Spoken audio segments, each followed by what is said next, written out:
السلام علیکم ورحمۃ اللہ وبرکاتہ۔ الحمد للہ رب العالمین، والصلاة والسلام على سید الانبیاء والمرسلین نبینا محمد وعلى آلہ واصحابہ اجمعین، اما بعد۔ یقول اللہ سبحانہ وتعالی: یا ایہا المدثر قم فانذر وربک فکبر وثیابک فطہر۔ محترم اور معزز حاضرین و حاضرات، الحمدللہ اللہ کے فضل و کرم سے سیرت کی اس سے ماں قبل کلاسز ہوئیں۔ اس کے اندر عرب کی ما قبل کی حالتوں کی طرف اشارہ کیا گیا، پھر نبی کریم صلی اللہ علیہ وسلم کے اخلاق پر گفتگو ہوئی۔ عرب کے اندر اتنی ساری برائیوں کے باوجود بھی کچھ اچھی عادتیں کیا تھی جسے اسلام نے باقی رہنے کا اور اسے مزید اس میں نکھار لانے کا حکم دیا، اس کا تذکرہ کیا گیا۔ نبی کریم صلی اللہ علیہ وسلم کے نبی بنائے جانے سے پہلے عرب کی حالتیں اجتماعی انداز سے، اخلاقی اعتبار سے، تجارتی اعتبار سے کیسی تھی، اس کا ذکر ہوا۔ اور اتنی ساری برائیوں کے درمیان اللہ کے نبی ان برائیوں سے کیسے دور رہے، اس کا ذکر ہوا۔ آپ کو امین اور صادق کیسے نبی بنائے جانے سے پہلے کہا جاتا تھا، اس کا تذکرہ ہوا۔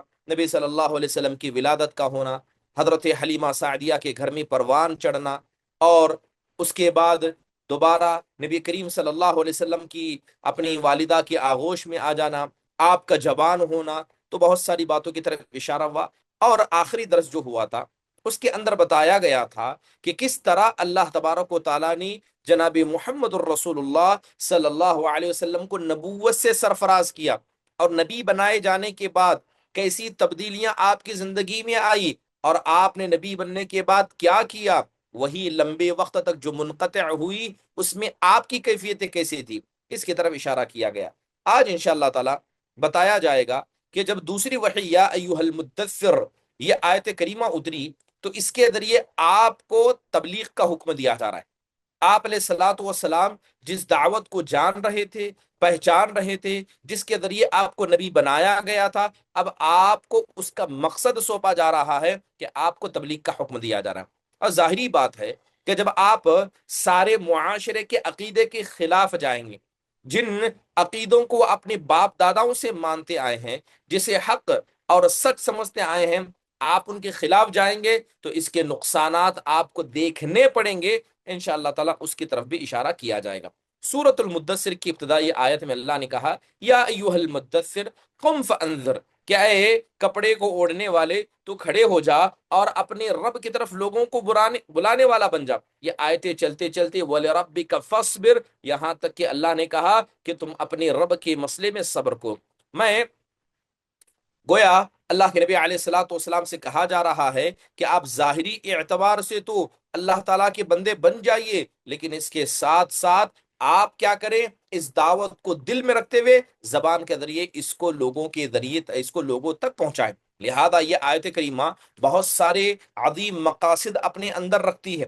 سب سے پہلی بات یہ ہے کہ انذار کی آخری منزل یہ ہے کہ عالم وجود میں اللہ کی مرضی کے خلاف جو بھی چل رہا ہے اس سے پرخطر انجام کیا ہو سکتا ہے، اس سے لوگوں کو آگاہ کیا جائے۔ اللہ تعالیٰ نے کہا قم فانذر، آپ لوگوں کو ڈرائیے۔ تو یہ لفظ انذار کا مطلب یہ ہے کہ اللہ تعالیٰ کن کن چیزوں سے ناراض ہوتا ہے، اس کا عذاب اترتا ہے۔ اے نبی صلی اللہ علیہ وسلم، آپ کی ذمہ داری آپ لوگوں کو بتائیں۔ اس میں اللہ کی کبریائی بیان کی گئی ہے کہ روئے زمین پر کسی اور کی کبریائی برقرار رہنے والی نہیں ہے، بلکہ شوکت سب کی ختم ہو جائے گی، طاقت لٹ جائے گی، یہاں تک کہ روئے زمین پر صرف اللہ تا اور اللہ کی بڑائی ہی باقی رہے گی۔ آپ کو حکم دیا گیا وَثِيَابَكَ فَطَهِّرْ، کہ آپ اپنے کپڑے کو پاک کیجئے، گندگی سے دور کیجئے۔ تو یہ ظاہر اور باطن کی پاکی اور تمام قسم کے شک و شبہات، ظاہری باطنی گندگیوں سے نفس کی صفائی کے سلسلے میں آپ کو یہ حکم دیا جا رہا ہے جو اللہ کی رحمت کے گھنے سائے میں سے ہے۔ اس کی حفاظت اور نگہداشت ہدایت و نور کے تحت ممکن ہے، یہاں تک کہ انسانی معاشرے کا ایک ایسا اعلیٰ ترین نمونہ بن جائے کہ آپ کی طرف قلب سلیم کھینچے چلے آئیں اور آپ کی ہیبت، آپ کی عظمت کا احساس تمام کی دلوں میں بیٹھ جائے۔ اس کا حکم آپ کو دیا جا رہا ہے۔ آپ کو احسان کرنے کا حکم دیا جا رہا ہے، اور احسان کر کے اس پر کثرت نہ چاہنا، یعنی جتنا اللہ نے دیا ہے اس پر آپ قناعت پسند بن جائیے، آپ اس سے زیادہ کا مطالبہ نہ کیجیے، بلکہ اپنی جد جہد اور کارناموں کو بڑھائی اور ہمت نہ دیں، بلکہ اس کے بعد دوسرا مرحلہ عمل کے لیے جد جہد کرتے جائیں، اور بڑے پیمانے پر قربانی، جد و جہد و مشقت کر کے اس کے معنی کو فراموش نہ کر دیں۔ یہ ہمارا کوئی کارنامہ نہیں ہے، اللہ تعالیٰ کی یاد، اس کے سامنے کھڑے ہونا، انسان اپنی محنت و مشقت کو بھلا دے گا۔ اس کے علاوہ آیت کے آخر میں آپ کو دعوت کی ذمہ داری سونپی گئی۔ جو لوگ آپ علیہ الصلوۃ والسلام کے مخالف تھے، مذاق اڑاتے تھے، ہنسی اور ٹھٹا اور ایذا رسانی کے کام کیا کرتے تھے، یہاں تک کہ آپ کے ساتھیوں کو جنہوں نے قتل کیا، آپ کے ارد گرد جمع ہو کے اہل ایمان کو نیست و نابود کرنے کی قسمیں کھائی، کوششیں کی، ان سب سے پہلے اللہ تبارک و تعالیٰ نے اس آیت کا حکم دیا۔ اس صورت میں آپ کی بڑی پامردگی، پختی سے صبر اللہ کے نبی کا سامنے آتا ہے کہ کس صبر کے ساتھ آپ علیہ الصلوۃ والسلام نے کیا ہے یہ تمام کام جھیلے۔ تو اللہ نے کہا وَلِرَبِّكَ فَاصْبِرْ، کہ جب آپ دین کا کام کریں گے، آپ پر، آپ کے ساتھیوں پر جسمانی، روحانی، دنیا کی بہت ساری مصیبتیں آئیں گی، آپ کا کام کیا ہے کہ رب کی اس دعوت کے مسئلے میں آپ کو صبر کرنا ہے۔ محترم حاضرین، یقین جانی یہ الفاظ بڑے مختصر ہیں، اس صورت کے الفاظ بڑے مختصر ہیں، لیکن اللہ تعالیٰ نے کتنی عظیم حکمتیں اس کے اندر بیان کی ہیں۔ انہی مذکورہ آیت میں دعوت و تبلیغ کا مواد بھی موجود ہے۔ انذار کا مطلب کیا ہے کہ بنی آدم کے کچھ ایسے اعمال ہیں جن کا انجام برا ہے، یہ سب کو معلوم ہے۔ اس دنیا میں لوگوں کو نہ تو اس سارے اعمال کا بدلہ دیا جاتا ہے، نہ انہیں دیا جا سکتا ہے، اس لیے اللہ نے ڈرانے کا حکم دیا، کیونکہ حقیقی طور پر بدلہ تو قیامت کے دن دیا جائے گا۔ قیامت کا دن جزا کا ہے، بدلے کا ہے، اس کے علاوہ عام زندگی زندگی ہے۔ بقیہ آیتوں میں مطالبہ کیا گیا کہ آپ علیہ الصلوۃ والسلام توحید خالص کو اختیار کریں، اپنے سارے معاملات کو اللہ کے سپرد کر دیں، اور اپنی مرضی، اپنی نفسانی خواہشات، یہ سب اللہ تبارک و تعالیٰ کی تعین کر دیں۔ اسی کو دعوت و تبلیغ کا مواد کیا گیا، بلکہ دعوت و تبلیغ کس بات کی ہوگی؟ توحید کی دعوت ہوگی، یوم آخرت پر ایمان کی دعوت ہوگی، تزکیہ نفس کے اہتمام پر دعوت ہوگی، اپنے سارے معاملات کو اللہ کے سپرد کرنا، توکل علی اللہ کرنا، اس کی دعوت ہوگی۔ یہ سب کچھ نبی صلی اللہ علیہ وسلم کی رسالت پر ایمان لا کر آپ کی باعظمت قیادت اور رشد و ہدایت سے لبریز فرمودات کی روشنی میں انسان کرے گا۔ پھر اس آیت میں اللہ کی بزرگی، اس کی برتری اور ایک آسمانی ندا یہ آیت بتاتی ہے، جس میں اللہ تبارک و تعالیٰ نے نبی کریم صلی اللہ علیہ وسلم کو بستر سے اٹھنے کا حکم دیا، اور اللہ کے خاطر لڑنے کا حکم دیا۔ یا ایھا المدثر قم فانذر، اے چادر پوش، اے چادر کو اوڑھنے والے، گویا آپ صلی اللہ علیہ وسلم سے کہا جا رہا ہے کہ اب تک آپ نے جو آرام کی زندگی گزاری ہے، اب یہ ہمیشہ باقی نہیں رہے گی۔ گویا آرام کی زندگی یہ بستر جیسی ہے، یہ سکون بستر کے جیسا ہے، لہذا اللہ تعالیٰ نے کہا کہ اے چادر اڑ کر سونے والے، اے چادر پوش، اب تو کھڑے ہو جا۔ اب یہ زندگی اتنی آسان آپ کے لیے نہیں ہوگی، یہ ایک بڑا عظیم اور پرحرمت کلمہ ہے، اس لیے اس نے نبی کریم صلی اللہ علیہ وسلم کی پرسکون گھر، گرم آغوش، نرم بستر سے کھینچ کر آپ کو طوفانوں میں لا کر کھڑا کر دیا، اور آپ ایک ایسے سمندر میں آ گئے جو آپ کو غوطے کھانے پر مجبور کر رہا ہے، جس کی لاٹیں کبھی آپ کو ادھر لے جا رہی ہیں، کبھی ادھر لے جا رہی ہیں۔ نبی صلی اللہ علیہ وسلم اٹھ کھڑے ہوتے ہیں، 20 سال کے عرصے سے زیادہ تک آپ علیہ الصلوۃ والسلام کو راحت نہیں ملا، نہ آپ نے اپنے اہل و عیال کو دیکھا، نہ آپ ان کے لیے اٹھے، نہ آپ علیہ الصلوۃ والسلام کیا ہے ان سے کبھی روٹھے، بلکہ اللہ کی دعوت دیتے رہے۔ آپ نے یہ کمر توڑ بڑا بوجھ اپنے کندھوں پر اٹھا لیا کہ اس امانت کو مجھے ادا کرنا ہے، ساری انسانیت کو یہ پیغام پہنچانا ہے، عقیدہ ہو، عبادت ہو، اخلاق ہو، یہ سارے کام اللہ کے نبی نے 20 سال تک، یہاں تک کہ جنگ کے میدان میں بھی آپ نے اس کام کو نہیں چھوڑا۔ محترم حاضرین، آپ علیہ الصلوۃ والسلام کی دعوت کے مراحل کیسے کیسے تھے؟ اگر آپ کو مختصر انداز سے بتاؤں تو نبی کریم صلی اللہ علیہ وسلم نے جتنی بھی دعوت و تبلیغ کی ہے وہ 2 مرحلوں میں آتی ہے، ایک مکی زندگی، ایک مدنی زندگی۔ مکی زندگی یہ 13 سال گزری ہے، تقریباً 13 سال، مدنی زندگی 10 سال گزری ہے۔ تو کل نبی کریم صلی اللہ علیہ وسلم کی پیغمبرانہ زندگی کو اگر ہم 2 حصوں میں بانٹیں تو 13 + 10 کل ملا کر 23 سال کی زندگی جناب محمد الرسول اللہ صلی اللہ علیہ وسلم کی دعوتی زندگی ہے۔ یہ مرحلے بھی اپنے اندر بہت ساری خصوصیت رکھتے ہیں۔ آپ کی پیغمبرانہ زندگی 2 حصوں میں آنے والی ہے، لہذا ہم اسی 2 حصوں کو پہلے ذکر کریں گے۔ مکی زندگی بھی 3 مرحلوں سے گزری۔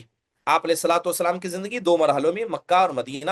مکہ میں 13 سال، مدینہ میں 10 سال۔ اب مکہ کے اندر جو آپ نے 13 سال کی زندگی گزاری، اس میں بھی علماء اکرام نے 3 مرحلوں کا ذکر کیا۔ سب سے پہلے پس پردہ دعوت کا مرحلہ، یعنی چھپ کر دعوت دینا، لوگوں کے سامنے بیان نہیں کرنا، بلکہ آپ کے جو قریبی ہیں، جن کی کیفیت ذہنی زندگی کو آپ جانتے ہیں، آپ انہیں دعوت دیتے اور انہیں مسلمان بنا دیتے تھے۔ تو پس پردہ دعوت کا مرحلہ، اور یہ تقریباً کتنے سال چلا ہے؟ یہ 3 سال چلا ہے۔ اس کے بعد نمبر 2، اہل مکہ میں کھلم کھلا دعوت و تبلیغ کا مرحلہ۔ آپ علیہ الصلوۃ والسلام 4 سال نبوت کے آغاز سے 10ویں سال کے آخر تک اللہ کے نبی علیہ الصلوۃ والسلام اس کام کو انجام دیتے رہے، اس کام کو آپ انجام دیتے رہے۔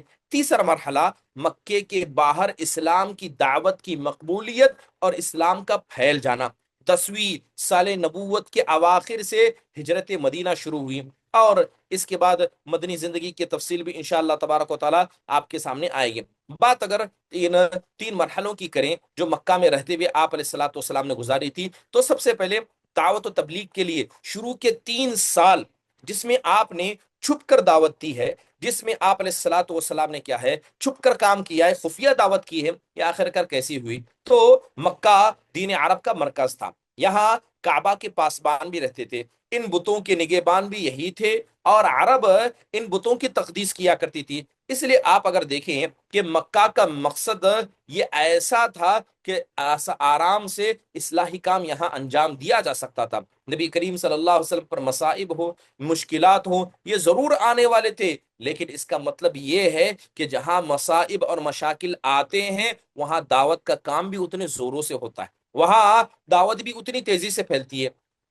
یہ بات بالکل فطری ہے، ہم سب جانتے ہیں کہ رسول اللہ صلی اللہ علیہ وسلم سب سے پہلے ان لوگوں پر اسلام آپ نے پیش کیا جن سے آپ صلی اللہ علیہ وسلم کا بڑا گہرا ربط و تعلق تھا، یعنی اپنے گھر کے لوگوں اور دوستوں پر، چنانچہ آپ نے سب سے پہلے انہی کو دعوت دی۔ اس طرح آپ نے ابتدا میں اپنے جان پہچان اور ان لوگوں کو حق کی طرف بلایا جن کے چہروں میں آپ کو بھلائی کے آثار نظر آتے تھے، یہ جانتے تھے کہ وہ خیر والے ہیں، حق پسند لوگ ہیں، آپ کی سچائی، آپ کے صلاح سے واقف ہیں۔ پھر آپ نے جنہیں اسلام کی دعوت دی، الحمدللہ ان میں سے ایک ایسی جماعت تھی جس نے کبھی بھی نبی کریم صلی اللہ علیہ وسلم کے خلاف کیا ہے، کھڑے نہیں ہوئے، بلکہ آپ کی عظمت، جلالت نفس اور سچائی پر کبھی انہیں شبہ بھی نہیں تھا، آپ کی دعوت کو انہوں نے قبول کر لیا۔ یہ اسلامی تاریخ میں سابقین اولین کے نام سے مشہور ہوئے۔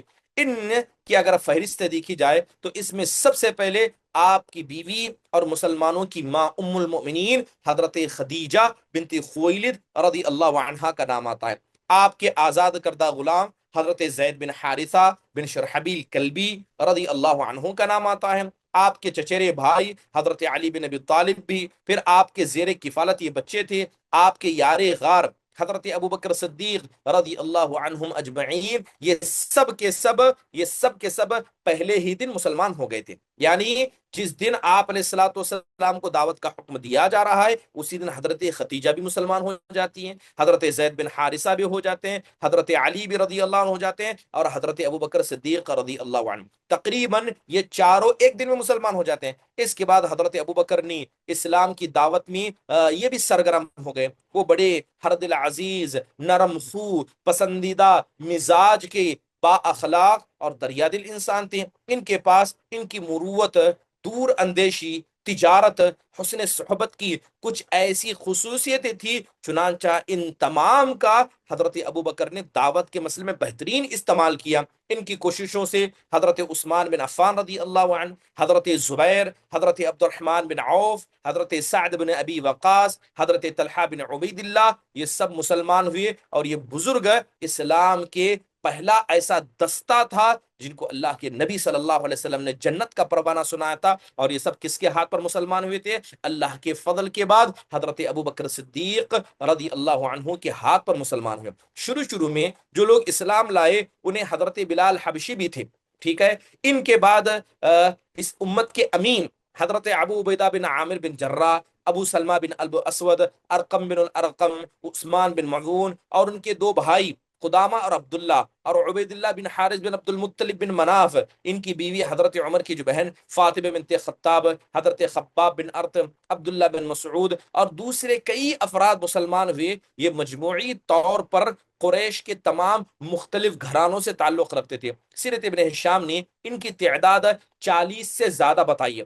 اب یہ جتنے 40 کا ذکر کیا جا رہا ہے، پہلے جو مسلمان ہوئے پہلے دن کے، ان کو چھوڑ کر یہ جو 40 مسلمان لائے، اکثر علماء نے ان کو سابقین اولین کہا ہے، لیکن اس پر بھی بعض علماء نے سوال اٹھایا. اگر ہم سیرت ابن اسحاق کو دیکھتے ہیں تو اس کے اندر بتایا گیا کہ مرد اور عورتیں اسلام میں جماعت در جماعت داخل ہو رہے تھے، یہاں تک کہ مکہ میں اسلام کا ذکر پھیل گیا، لوگوں میں چار جانب اس کا چرچم پرچا ہونے لگا، لوگ جاننے لگے یہ لوگ چھپ چھپا کر مسلمان ہوئے ہیں، اور رسول اللہ صلی اللہ علیہ وسلم بھی چھپ چھپا کر انہی کی رہنمائی اور دینی تعلیم بھی ان کو دے رہے ہیں، اور سب ایک جگہ اکٹھا ہوتے ہیں، کیونکہ تبلیغ کا کام ابھی تک انفرادی طور پر ہی چل رہا تھا. ادھر سورہ مدثر کی ابتدائی آیات کے بعد وحی کی آمد پورے تسلسل اور گرم رفتاری کے ساتھ شروع ہوئی. اس دور میں چھوٹی چھوٹی آیتیں نازل ہوتی تھی، ان آیتوں کا خاتمہ ایک سا قسم کے بڑے پرکشش الفاظ پر ہوتا تھا، ان میں بڑی سکون بخش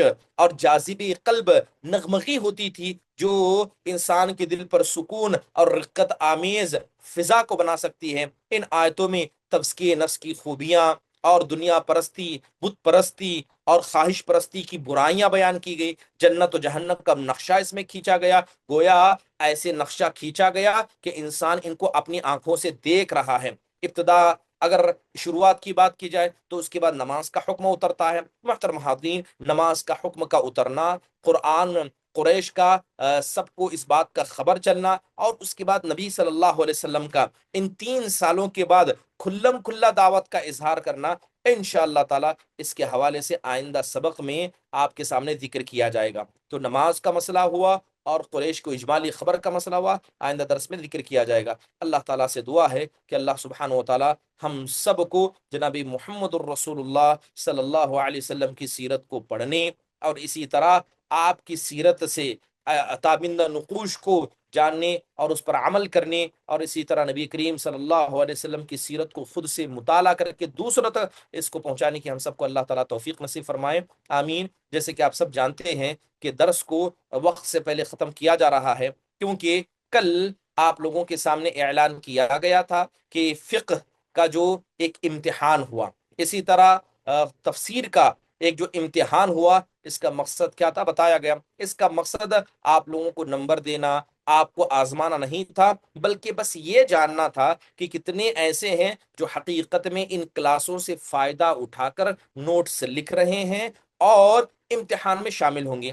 لہذا الحمدللہ ایک بڑی جماعت نے اس میں حصہ لیا، اور اللہ کے فضل و کرم سے بہت سارے اچھے نمرات بھی حاصل کیے. ہم دل سے دعا کرتے ہیں کہ اللہ تبارک و تعالی ہمارے ان طلباء اور طالبات کو اللہ جزائے خیر عطا فرمائے، اور جو بھی دین کا علم اس آن لائن کے ذریعے آپ سیکھ رہے ہیں، اللہ اس کو ہم سب کے لیے نجات کا ذریعہ بنائے.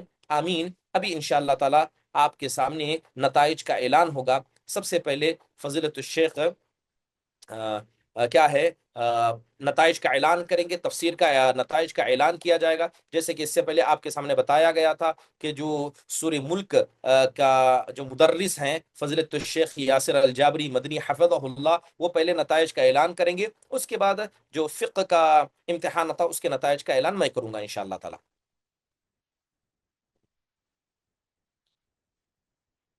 اگر شیخ محترم موجود ہیں. جزاک اللہ خیر شیخ. شیخ ایک 4-5 منٹ کے بعد جوائن ہوں گے انشاءاللہ، تو میں جی بتاؤں گا. جب تک کچھ سوال جواب ہے تو آپ سے ٹھیک ہے. گزارش ہے 2-3 منٹ کے لیے انشاءاللہ. اوکے. اگر کسی کے سوالات ہو جزاک تو ہاتھ اٹھا کر اجازت مانگے اور سوال پوچھیں انشاءاللہ.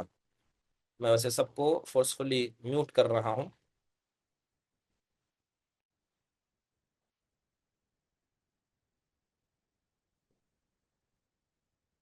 کسی کا کوئی سوال ہے تو ضرور پیش کریں. اور الحمدللہ رزلٹ میں نے دیکھا، دیکھ کر بڑی خوشی ہوئی.